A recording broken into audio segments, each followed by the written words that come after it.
مساء الخير يا أصدقاء. نصير مزراوي وحكيم زياش ونايف أكرت سفيان مرابط وأيضا غانم سايس كلهم يثيرون القلق قبل انضمامهم لمعسكر التدريب الذي سيبدأه المنتخب المغربي الأسبوع المقبل استعدادا لنهائيات كأس إفريقيا بالكوت ديفوار.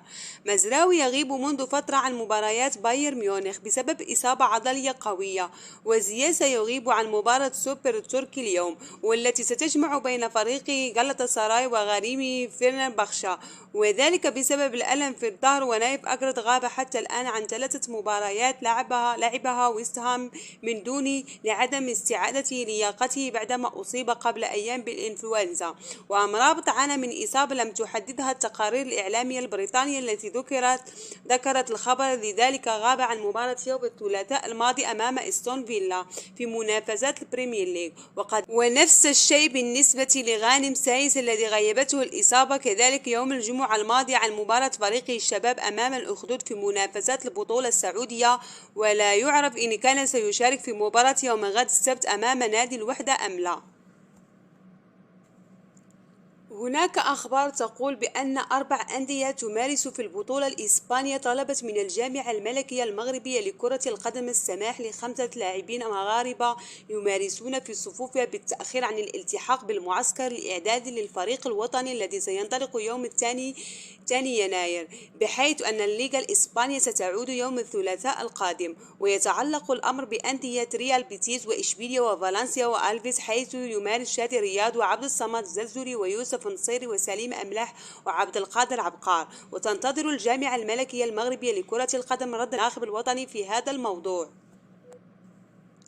بعد ساعات من تأخير مباراة كأس السوبر التركي التي كانت ستجرى بداية من 7:15 مساء اليوم بين غالاتا سراي وفنربخشة على ملعب الأول بارك بالمملكة العربية السعودية، كشفت أخبار المواجهة عن إلغاء المباراة من إذاعة سبور التركية دون الكشف عن دواعي هذا الإلغاء، إلا أن تقارير تركية أخرى فناتي قالت إن إلغاء المباراة جاء ليكرس الأزمة من خلال ترديد أنصار الفريقين لشعار "نحن جنود مصطفى كمال"، أي لما بعد الأزمة الأولى، حيث أراد فينربخشة وغلطة سراي خوض المباراة براية إنجليزية "سلام في البيت سلام في العالم" وقميص أتاتورك. لكن قيل أن الإدارة السعودية لم تسمح بذلك، وأجرى الاتحاد التركي لكرة القدم مفاوضات مع السلطات لحل هذه الأزمة. وبحسب المعلومات المتوفرة من الاتحاد التركي لكرة القدم، فقد تم التأكيد عن غناء النشيد الوطني ورفع العلم التركي قبل المباراة، وكان من المتوقع أن يتم حل طلب الفرق النزول إلى الميدان حاملين لافتة "السلام في الوطن السلام في العالم" وملصقات وقمصان أتاتورك، بينما قالت مصادر أخرى أن القرار الرسمي للإلغاء سيصدر لاحقا. ولم يصل فريقا غالاتا سراي وفنربخشة بمعية الدول حكيم زياش إلى ملعب الأول بارك، رغم أن اللقاء كان سينطلق وفقا للموعد المحدد في تمام الساعة 7:15 مساء، وبالتالي سيكون زياش أمام واقع الانضمام إلى المنتخب المغربي الأول من شهر يناير.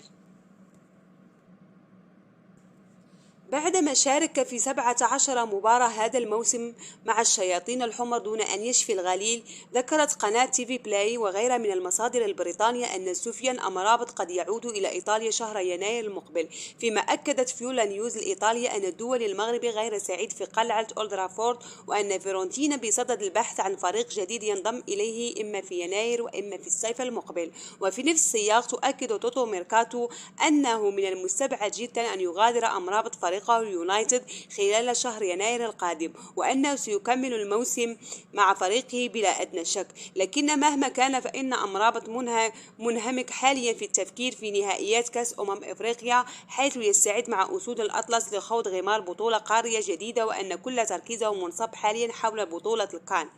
لذلك فإن كل ما يتعلق بمصيره مع اليونايتد ومستقبله مع متروك إلى ما بعد البطولة الإفريقية. يأمل دافيد مويس مدرب ويست هام يونايتد في أن يستعد نايف أجرد كامل جاهزيته ويتخلص قريبا جدا من كل أثر الإنفلونزا الذي أبعدته عن مباريات فريقه الأخيرة.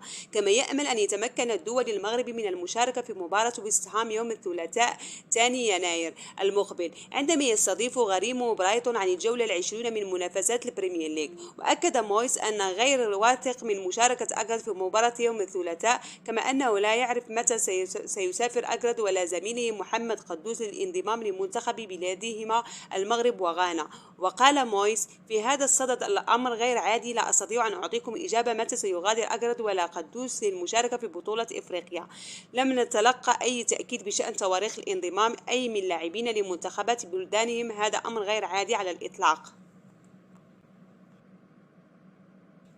هناك اهتمام كبير من نادي سبورتينغ لشبونة البرتغالي بالمدافع المغربي أيمن الوافي لاعب لوغانو السويسري. وحسب تقارير إعلامية فإن المقام في سويسرا لن يطول بالنسبة للدول الأولمبي المغربي الذي قد يدخل في تجربة أكبر بانضمامه إلى البطولة البرتغالية واللعب للعملاق سبورتينغ. رواكم الوافي تجربة لا بأس بها من خلال مشاركته في كأس إفريقيا لأقل من 23 عاما، والتي توج بها مع المنتخب الأولمبي المغربي قبل انضمامه لنادي لوغانو السويسري قادما من نادي فيرونا الإيطالي، حيث كان يلعب لفريق أقل من 19 عاما. وإلى هنا تنتهي أخبارنا. مع السلامة، إلى اللقاء.